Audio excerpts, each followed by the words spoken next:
अब एक काम करते हैं, अब हमारे साथ प्रकाश दीवान जुड़ गए हैं, उनसे बातचीत करते हैं कुछ और उनसे जानते हैं कि इस समय वो मार्केट में क्या कर रहे हैं। प्रकाश, गुड मॉर्निंग। प्रकाश, पहले मैं आपसे व्यू लूँगा एक ऐसी स्पेस जहाँ पर आप बहुत बुलिश रहे हैं काफ़ी टाइम से, डिक्सन, एम्बर, इस तरीके के स्टॉक्स। डिक्सन में खास तौर से एक बड़ा मूव आया, अब इन लेवल्स पर क्या प्रॉफिट बुकिंग करें या फिर बने रहें?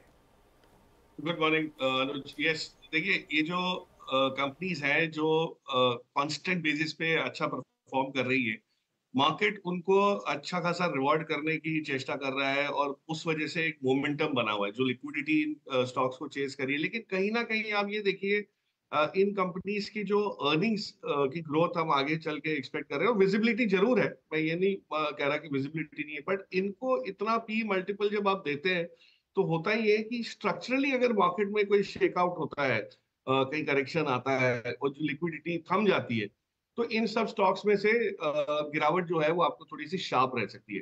सो I would be a bit cautious. मैंने जैसे कहा, बिजनेस पर्सपेक्टिव से ये सारी स्पेस बहुत प्रॉमिसिंग है और प्रॉमिसिंग होगी, क्योंकि हमने एक कंजम्पशन साइड में बॉटमिंग आउट देखी ग्लोबली, और कहीं ना कहीं रीस्टॉकिंग का जो दौर शुरू हो रहा है उससे इन पार्ट्स नॉट सभी सेगमेंट में, बट जो जो सेगमेंट में ये प्रॉमिसिंगली प्रेजेंट है वहां पे इंप्रूवमेंट आपको दिख सकता है। लेकिन आई वुड बी कॉशियस, मतलब मैंने खुद ही ये स्टॉक्स इतने नीचे के लेवल पे देखे हैं और डिस्कवर किए हैं कि अब थोड़ा सा ज्यादा पी मल्टीपल थोड़ा सा ज्यादा ओवर द टॉप थोड़ा सा महसूस हो रहा है। तो आई वुड इधर बुक प्रॉफिट्स अगर मेरी और कोई अल्टरनेटिव इन्वेस्टमेंट अपॉर्चुनिटीज दिखती है तो, या आई would not at least participate in this moment. तो थोड़ा सा सावधान शायद रहा जाए, कंसिडरिंग स्टॉक्स पहले काफ़ी भाग चुके हैं। प्रकाश, गुड मॉर्निंग। मैं फार्मा कंपनियों पर आपकी राय लेना चाहूंगी, क्योंकि कुछ देर पहले अनुज और मैं यही डिस्कस कर रहे थे कि इस अर्निंग्स सीजन के बाद, Q1 के बाद, कंपनियों ने काफ़ी क्लियरली एक डायरेक्शन दिखाया है कि कैसे यूरोप, US और इंडिया में कुछ स्पेसिफिक प्रोडक्ट्स डिलीवर करने लगे हैं, और वो शायद अर्निंग्स के लिहाज से आगे डिलीवरी और ज़्यादा बेहतर होने के आसार हैं। And it's not only a sector जहां पर गिरते बाजार में कुछ छुपने की जगह मिले। आपकी अप्रोच क्या रहेगी? कौन सी ऐसी कंपनियां हैं जिनके की प्रोडक्ट्स पर इस समय आप कुछ बुलिश होकर पोजीशन ली जा सकती है? गुड मॉर्निंग अर्चना। देखिए, फार्मा एक बड़ी कॉम्प्लिकेटेड सी सेक्टर होती जा रही है। उसका कारण ये है कि जो फ्रंटलाइन कंपनीज हैं जहां पे आपको इम्प्रूवमेंट देखना शायद पिछले साल से ही शुरू हो गया था, मिडिल ऑफ लास्ट ईयर अगर आप देखें कैलेंडर 22, तो ल्यूपिन, सिप्ला, सन फार्मा, इन सब में एक बहुत अच्छा आपको मूव दिखना शुरू हुआ था, क्योंकि उनका बिजनेस, यूएस का बिजनेस जो है वो अच्छा खासा इंप्रूव हुआ, और including the likes of Glenmark, मतलब कई हैं जो, पर ये सारे ही बड़े नाम है। और फार्मा कंपनीज जो हमारे यहाँ लिस्टेड हैं, करीब 120-125 लिस्टेड कंपनी जो है मेन लाइन, उनमें से जो बड़ी कंपनीज हैं उसमें अर्षद ऑलरेडी एक पहला मूव आ चुका है। तो अब ये मूव कंटिन्यू होना थोड़ा सा डिफिकल्ट इसलिए हो जाता है कि अब इनको अर्निंग्स ग्रोथ जो है वो थोड़ा सा धीमा पड़ सकता है। जो इन्होंने 16-17% पे ग्रोथ कायम की, उसकी जगह अभी हो सकता है सिंगल डिजिट्स पे या 11-12% के आसपास रहे। मेरे हिसाब से फार्मा में बड़ी कंपनीज में आपको इतना स्ट्रांग मूव नहीं दिखेगा, पर जो मिड साइज कंपनीज है या छोटी कंपनीज हैं जो बहुत स्पेशलाइज एरिया में, जैसे जो सीडीएमओ में है, कोई एपीआई में है, वहां पे आपको एक्टिविटी थोड़ी ज्यादा दिखेगी। और उस लिहाज से अगर आप देखें तो कोपरान है, थेमिस मेडिकेयर, इस टाइप की छोटी कंपनी ये जिनके प्रोडक्ट्स बहुत अच्छे हैं, स्ट्रांग है, प्रोसेसेस इन प्लेस है, और कहीं भी यूएस एफडीए को लेके कोई स्पीड ब्रेकर आएगा या कोई ब्रेक लगेगी, ऐसी चीजें नहीं आएंगी। बट ये इस पे थोड़ा मैं ये अर्ज करूंगा लोगों को कि अपने ड्यू डिलिजेंस के बाद इसमें से चयन करें, क्योंकि ये छोटी कंपनीज कभी कभी आपको गुमराह भी कर सकती है। एक दो अच्छे क्वार्टर आने से ये लगता है कि अब ये चलता रहेगा, लेकिन ऐसा होता नहीं है। तो जिनकी कैपेसिटी है, जिन्होंने सही समय पे पिछले साल एक्सपेंशन किया है, वहां पे आपको थोड़ा दिखेगा। But as you said, pharma में भी छुपने की जगह बहुत ज्यादा बची नहीं है, क्योंकि जो अच्छा जो मुंह आना था, जो 50-40%, 50% ऑलरेडी हम बड़ी कंपनीज में देख चुके हैं, वहां पे थोड़ा सा मुझे लगता है अब एक धीमापन भी महसूस हो सकता है। तो छोटी कंपनीज के ऊपर फोकस ज्यादा है। ओके, छोटी कंपनियों पर फोकस ज़्यादा रहेगा। मीनवाइल निफ्टी कोशिश कर रहा है डे हाई पर आने की, और उसकी पूरी रिस्पॉन्सिबिलिटी, जैसे हम डिस्कस कर रहे थे, ले ली है रिलायंस ने। वहाँ पर अब मूव्स काफ़ी शानदार आ रहे हैं। प्रकाश, कोई स्टॉक्स आइडेंटिफाई करे आपने? अगर 2-3 स्टॉक्स बता सकें जो कुछ फ्रेश ट्रेडिंग आइडियाज़ या इन्वेस्टमेंट आइडियाज़। तो अनुज देखिए, मुझे एक चीज समझ आई है कि जो बड़ी कंपनीज है वहां पे अभी भी, जैसे आपने रिलायंस की बात की, आज ऑफकोर्स रिलायंस ये सारा श्रेय निफ्टी का रिवाइवल का जो जा रहा है वो है क्योंकि रिलायंस इटसेल्फ में एक दो चीजें हुई हैं जो रिजल्ट्स के बाद हुई है, पिछले क्वार्टरली अर्निंग्स के बाद, लेकिन वो अभी तक फैक्टर इन प्राइस में मेरे हिसाब से नहीं हुई है। तो अगर कोई टैक्टिकल पोजीशन लेना चाहे तो रिलायंस में आपको यहाँ से 8-10% की एक अपसाइड दिख सकती है। और एजीएम आ रही है, एजीएम में काफी क्लैरिटी आने की उम्मीद है, खास करके उनके जो ग्रीन हाइड्रोजन बिजनेस की, न्यू एनर्जी बिजनेस के बारे में, जो एक बहुत बड़ा ट्रिगर साबित हो सकता है मेरे हिसाब से। छोटी कंपनी जो मिड कैप कंपनीज हैं वहां पे आप देख रहे हैं एक्टिविटी में क्या हो रहा है कि जहां लो फ्लोटिंग स्टॉक है वहां प्राइस बहुत जल्दी बढ़ रहा है।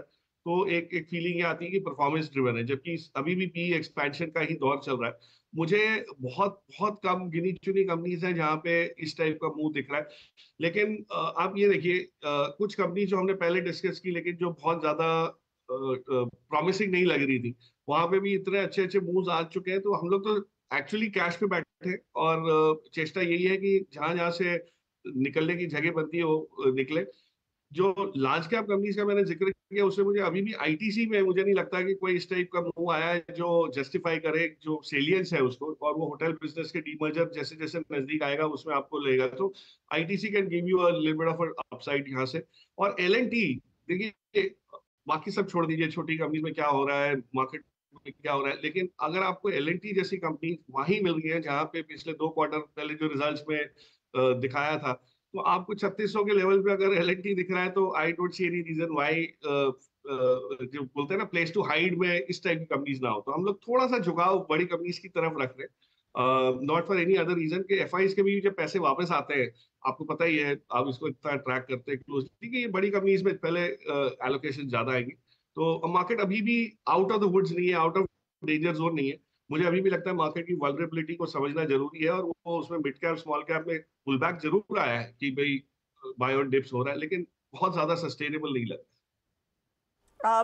फिर ऐसे दिग्गजों में क्योंकि अपॉर्चुनिटी भी कई सारी आती हैं प्रकाश, आपने रीसेंट पास्ट में क्या नया खरीदा है बिग बॉयज में post earnings, something that you think you know कि अफलातून परफॉर्मेंस दिखा सकता है? क्योंकि एक चीज मैं नोटिस कर रही थी, एक पॉकेट जिस पर लोगों ने कंप्लीटली कॉन्फिडेंस छोड़ दिया था वो लाइफ इंश्योरेंस कंपनियां थी। अब आई डोंट नो इसमें क्या बाजार एक्सपेक्ट कर रहा है कि जब वो जीएसटी की बैठक होगी उस पर कुछ विचार होता हुआ दिखाई देगा या नहीं, या फिर वाकई में वैल्यू दिखने लगी है। इस स्पेस पर आपने कुछ एक्सपोजर लिया है? तो इंटरेस्टिंगली इस स्पेस में कंपोजिट लाइसेंस एक बहुत बड़ा ट्रिगर हो सकता है, और जैसे ही वो उसके ऊपर कुछ ऑफकोर्स काफी समीक्षा हुई कि भाई ये जरूरी है इंडस्ट्री के ग्रोथ के लिए, अब हम मैच्योर हो गए, तो ये जो सारे तर्क आए हैं सामने, उसके बेसिस पे अगर कंपोजिट लाइसेंस की प्रक्रिया थोड़ी सी वो पकड़ती है, वेग पकड़ती है, तो मुझे लगता है LIC itself will probably be doing very well. अभी एलआईसी में इस टाइप का कोई आपको ट्रिगर शायद नहीं महसूस होगा, लेकिन जो पोर्टफोलियो उनका है अंडरलाइन जो बॉन्ड्स पोर्टफोलियो है, वो भी आपको कहीं ना कहीं अगले एक क्वार्टर में मार्क टू मार्केट गेन्स में शुरू हो जाएगा कंट्रीब्यूट करना। सो आई वुड बिलीव, अगर आपको ऑफकोर्स बाकी की कंपनीज में भी कोई खामी है नहीं, जो बड़ी कंपनीज हैं HDFC, standard life, SBI life, लेकिन वो मैं हमेशा कहता हूँ एक बास्केट अप्रोच रखते हैं हम लोग इंश्योरेंस में, but LIC probably is a very good bet at this point in time. और जो रिजल्ट्स के आपने जो पूछा, रिजल्ट्स के बाद अगर आप देखें कई जगह डिसअपॉइंटमेंट हुआ था, लेकिन वो टेम्पररी होने की वजह से एक रीस्टॉकिंग जो ग्लोबली हो रहा है उसमें केमिकल स्पेस में मुझे, और खास करके एग्रो केमिकल में यूनाइटेड फास्फोरस देखिए, यहाँ भी आपको एक छोटा सा टैक्टिकल मूव दिख रहा है, और लॉन्ग टर्म बेसिस पे भी कंपनी इतनी बढ़िया है कि रिप्लेसमेंट कॉस्ट बेसिस पे आपको इतने सस्ते में मिल रही है। तो इस टाइप की चीजें हैं, लेकिन एज आई सेड अर्लियर, अनुज के सवाल का जवाब देते हैं कि बहुत ज्यादा एलोकेशन अभी करने का वो इसलिए नहीं हो रहा कि हमको मार्केट अभी भी लग रहा है कि थोड़ा सा वॉलेटाइल मूव्स आएंगे, लेकिन इवेंट ड्रिवन वो उसकी वजह से ऊपर नीचे जरूर हो रहा है, लेकिन फिर भी टेक्सचर मार्केट का वीक है। और अगर नीचे आता है 1000 पॉइंट निफ्टी नीचे आ जाता है, 1000 पॉइंट बोलते ही थोड़ा सा वो हो जाता है, लेकिन अगर 1000 पॉइंट निफ्टी नीचे आता है तो आपको अच्छी चीजें अच्छे भाव पे मिलना शुरू हो जाएगी, विच बहुत पेशेंटली आपको वेट करना पड़ता है। तो थोड़ा सा वो फोमो ना रहे, उस हिसाब से हम लोग तैयार होकर बैठे हैं। लेकिन कुछ ये बड़ी चीजें जैसे आईटीसी था, एलएनटी है, यूपीएल है, इस टाइप की कंपनीज में भी हम लोग थोड़ा सा एलोकेशन बढ़ा रहे हैं।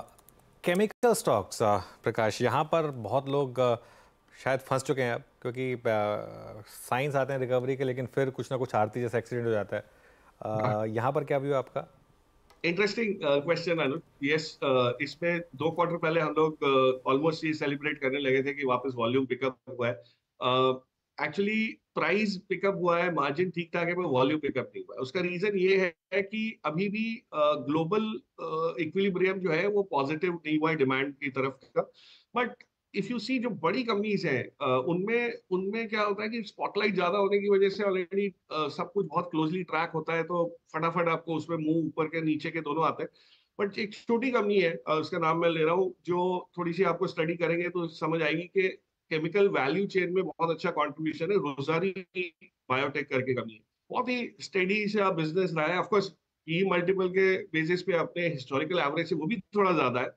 पर अगर रोजारी को देखें तो ये अगर बिजनेस इसका जिस टाइप का इंप्रूवमेंट अगर दिख रहा है, आगे जो इनके जो पिछला केपेक्स किया था उसका जो अनफोल्डिंग हो रहा है, जो यूटिलाइजेशन लेवल आ रहे हैं, ऑपरेटिंग लेवरेज जिसको हम कहते हैं फाइनेंशियल टर्म्स में, वो जैसे जैसे आना शुरू होगा पीएनएल में, तो आपको इसमें कुछ इंप्रूवमेंट देख सकता है। ऐसे मतलब 25-30% की अपसाइड की बात कर रहा हूँ मैं, बहुत कोई मल्टी बैगर बन जाएगा इमीडिएट बेसिस पे, ऐसा तो कुछ नहीं है। बट यस, एटलीस्ट एक सेफ्टी लेवल है, रिस्क रिवॉर्ड थोड़ा सा इसमें फेवर।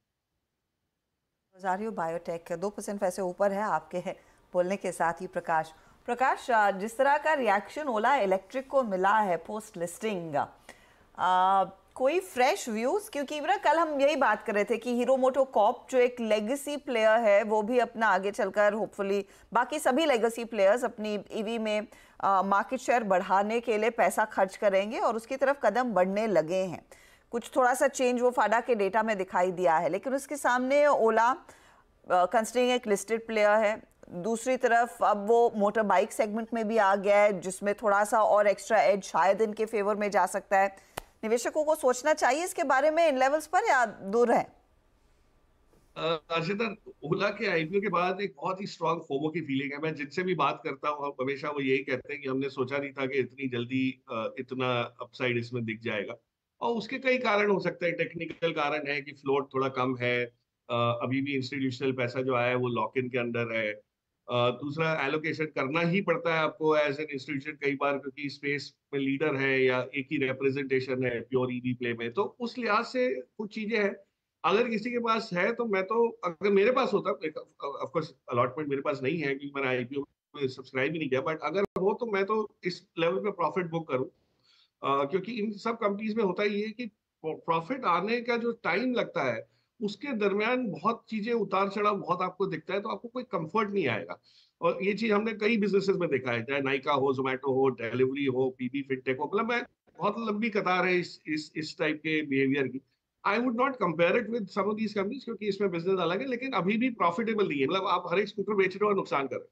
तो थोड़ा सा नए स्कूटर, नए बाइक्स के लॉन्च के बारे में इतना एक्साइटमेंट होना, मेरे हिसाब से तो नंबर्स जो बोलते हैं वो वही फॉलो मैं करता हूँ। स्टोरी अलग है, तो थोड़ी सी स्टोरी स्ट्रांग है, नंबर्स वीक है, तो आई एम नंबर्स पर्सन, तो थोड़ा सा नंबर्स के लिहाज से कॉशियस रहूँ। ओके, चलिए ये हो गई बात ओला इलेक्ट्रिक की। अच्छा, सिंस आपने बात की कि कंपनियां ठीक है प्रॉमिस हैं लेकिन प्रॉफिट नहीं है, एक कंपनी यहाँ प्रॉफिट बहुत शानदार रहा है लेकिन बहुत महंगा हो गया है, ट्रेंट, इस पर क्या व्यू है अब? So as a matter of disclosure मेरे पास है, और आपको याद हो 7 साल पहले हमने अनुज, जब आप सीएनबीसी इंग्लिश का शो कर रहे थे, एक 2017 में 17 इयर्स ऑफ सीएनबीसी था, उस टाइम हम लोग ने ये चुना था, तब इसका चयन किया था, तो मेरे ख्याल से 170 के करीब भाव था इसका।